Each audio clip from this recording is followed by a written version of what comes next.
You know that feeling when you meet someone, and for the first time, everything just feels right? That's how it was with her. It wasn't fireworks or chaos. It was peace. Like finding the missing rhythm to a song I didn't even know I'd been humming all my life.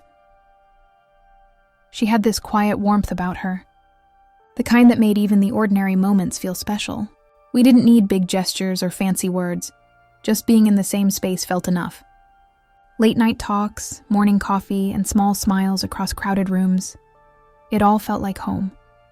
Back then, I truly believed love like ours could weather anything. We promised each other forever, not realizing that forever sometimes fades. Not in storms, but in silence. I still remember the first time I noticed her laughter changing. Softer, shorter, almost hesitant. It wasn't something you could point out. It was just a feeling, the kind you keep pushing away because it hurts too much to name. Looking back, I guess I saw it coming long before I admitted it. But when you love someone deeply, you cling to hope. You tell yourself it's just a rough patch, that love will pull you both through. I didn't know then that sometimes love isn't enough to keep two hearts in sync. And that realization, that quiet unraveling, would change everything I thought I knew about love, sacrifice, and what it truly means to let go. Would you have held on tighter? Or started preparing your heart to let go? In the beginning, we were inseparable. It felt like we were building something sacred. A life full of laughter, shared dreams, and quiet understanding. We didn't need to say much to know what the other was thinking. That's how connected we were. She was my person, the one I wanted to share every sunrise and sunset with. We'd stay up late, talking about the future.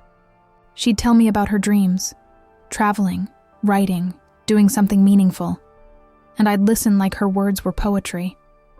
We talked about building a simple life, one filled with love and peace, not perfection. And for a long time, it felt like that's exactly where we were headed. But as time passed, things began to change in ways I couldn't explain. She became quieter, a little more distant. Her smile was still there, but it didn't always reach her eyes. I tried to brush it off, thinking maybe work was stressing her out or life was just catching up. But deep down I knew something was shifting. Still, I held on. I told myself that love meant patience. That maybe if I just gave her more time, more space, more understanding, she'd find her way back to me. Because that's what you do when you love someone. You stay, even when it starts to hurt.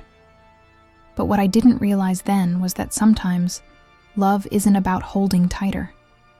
It's about learning when to loosen your grip, even if it feels like your heart might break in the process. It started with small things. Missed calls, shorter texts, plans that kept getting postponed.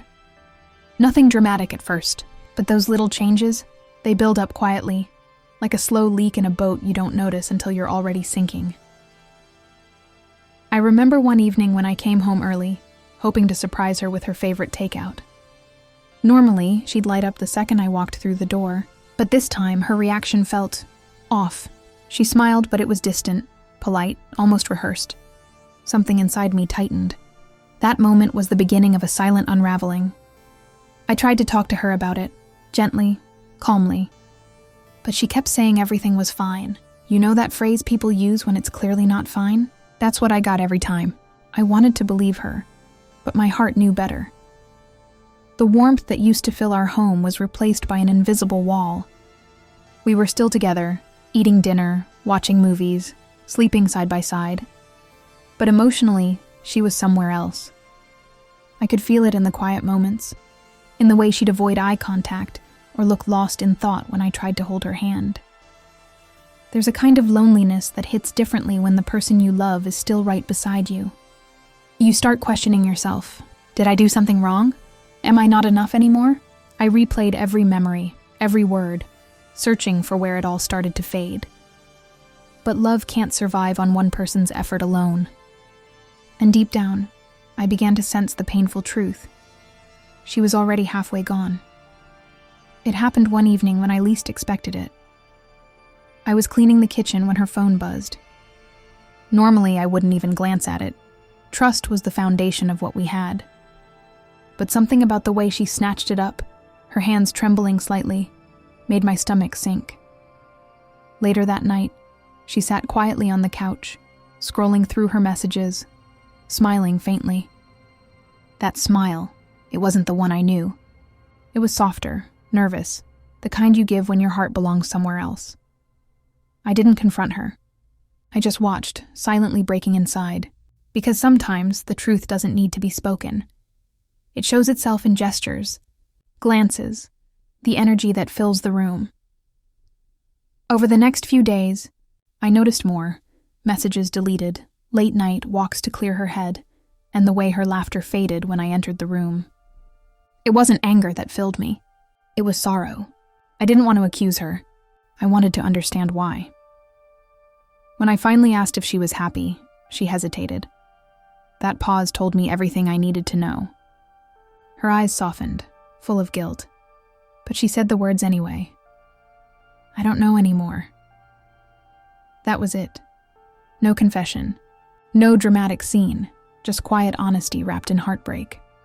In that moment, I realized I couldn't hold on to someone who was already letting go. Love shouldn't have to be begged for or proven. It should simply be. So I smiled, even though my chest ached, and whispered, "It's okay. I get it." Because sometimes understanding hurts more than betrayal itself. The day I decided to let her go, I felt a mix of relief and emptiness.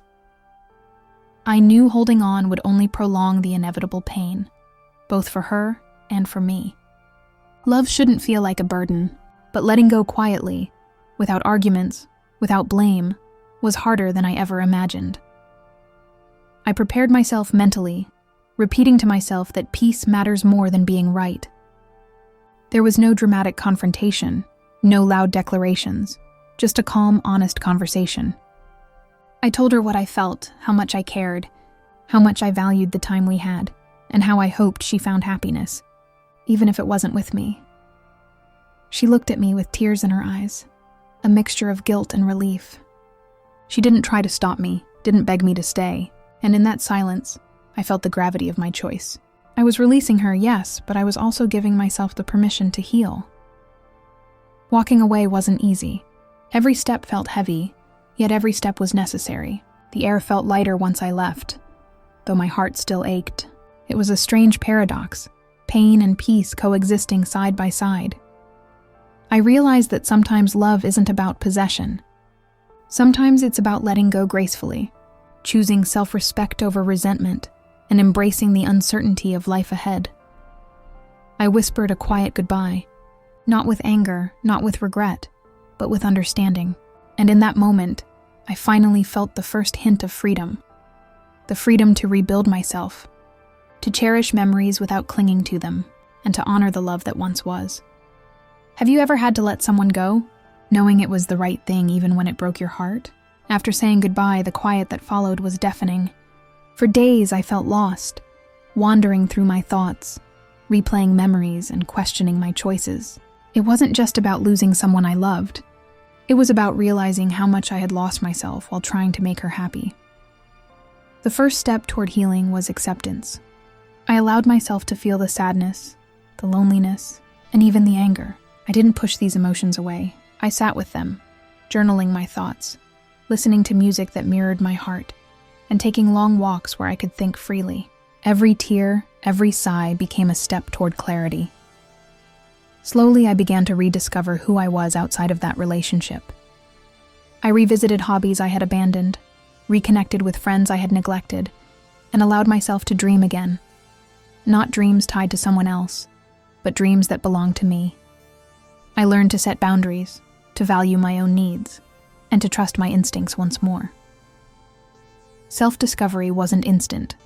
Some days were harder than others, moments where grief would hit like a tidal wave. Yet, each time I reminded myself that healing is not linear. It's a series of small victories, choosing to smile, to forgive, to embrace life even when it feels uncertain. By the end, I realized that letting go wasn't a loss. It was a transformation. I didn't just survive heartbreak, I grew from it. I reclaimed my identity, my voice, and my freedom. The love I once gave freely now became love for myself. And that, I learned, is where true strength lies. Have you ever had to rediscover yourself after giving so much to someone else? Looking back, I realize how much that journey changed me. Losing someone I loved so deeply forced me to confront my own limits, my values, and what I truly deserve. It was painful, yes, but it was also enlightening. Every tear and sleepless night taught me lessons I couldn't have learned any other way. The first lesson was about honesty, not just with others, but with myself. I understood the importance of acknowledging my feelings, setting boundaries, and speaking my truth, even when it's uncomfortable. Pretending everything was fine in order to keep the peace only delayed my growth. I learned that authenticity is more valuable than temporary comfort. The second lesson was about self-worth. I had poured so much into someone else that I forgot my own needs mattered. Now I see that love is not sacrifice at the expense of self. Protecting my heart doesn't make me selfish. It makes me wise. Lastly, I discovered resilience. Life doesn't stop for heartbreak, and neither should we. I learned to embrace uncertainty, to let go of what I cannot control, and to trust that better days are ahead. Gratitude became my anchor, appreciating the small joys, the lessons, and even the heartbreak itself. Walking forward, I carry these lessons with me. I am more aware, more compassionate, and more careful about who I allow into my heart. I've realized that love isn't just about being with someone else. It's about nurturing and respecting myself first. So now I ask you, have you ever had to let go to find yourself? What lessons did you learn from your own heartbreak? Share your thoughts. Your story might help someone else heal.